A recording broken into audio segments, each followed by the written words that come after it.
संसार निर्मित होता चला जाता है। तो सत्संग का सबसे बड़ा प्रभाव है कि अच्छे लोगों के संग करने से अच्छी बुद्धि का विकास होता है। पुरानी छत्तीसगढ़ी कहावत है, बड़े के संग धरबे तो खाबे बीरा पान, और छोटे के संग धरबे तो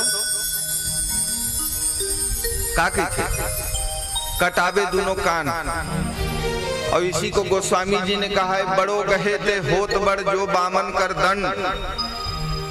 श्री वामन प्रभु के संग गयो दंड अखिल ब्रह्मांड। जब वामन नारायण जी आए थे तो छोटे से थे 52 अंगुल के और छोटकन डंडा। और बलि राजा के यज्ञशाला में पधारे, बलि से 3 पग भूमि की याचना की, बलि ने स्वीकार कर लिया तो वो डंडा पकड़े थे और वामन से विराट बने ना, तो भगवान तो विराट बन ही गए, ओकर छोटकन डंडा तक वो विराट हो गए, वो ब्रह्मांड ले ऊपर चल गए। काबर ओकर संग धरे रही से वामन जी के। तो डंडे की अपनी कोई उसमें कोई गुण नहीं कि वो ब्रह्मांड के ऊपर चला जाए, पर संग वामन जी का रखा था। तो यहाँ बड़े और छोटे कहने का अर्थ कोई धनवान है, कोई विद्यावान है, ये बड़ा छोटा नहीं।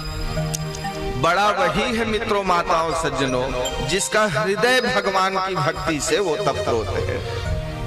वास्तव में बड़ा वही है जो परोपकार के लिए जी रहा है, जिसके हृदय में करुणा है, प्रेम है, दया है, सदाचार की प्रतिष्ठा है, जो दूसरों को सम्मान देते हुए अपने जीवन की यात्रा में आगे बढ़ते हैं, जो कभी किसी का अपमान नहीं करते, किसी की निंदा नहीं करते, सदा भगवान की ही गुणानुवाद करते हैं, अच्छी बातें सिखाते समझाते हैं, कल्याण का राह दिखाते हैं, वो व्यक्ति अवश्य बड़ा है। तो ऐसे बड़े का संग हमको करना है। ऐसे बड़े का संग भगवान शंकर मांगते हैं, बार बार वर मांगऊं हरसि देहु श्री रंग, पद सरोज अनपायनी भक्ति सदा सत्संग। सदा मुझे संतों का साथ मिले, सज्जनों का साथ मिले, अच्छे लोगों के संग में रहे, क्योंकि जैसा करोगे संग वैसा चढ़ेगा रंग। जैसे के साथ हम उठेंगे बैठेंगे वैसे ही होता चले जाएंगे, वैसे ही मन का निर्माण होने लगता है, वैसे विचार बनने लग जाते हैं। तो सत्संग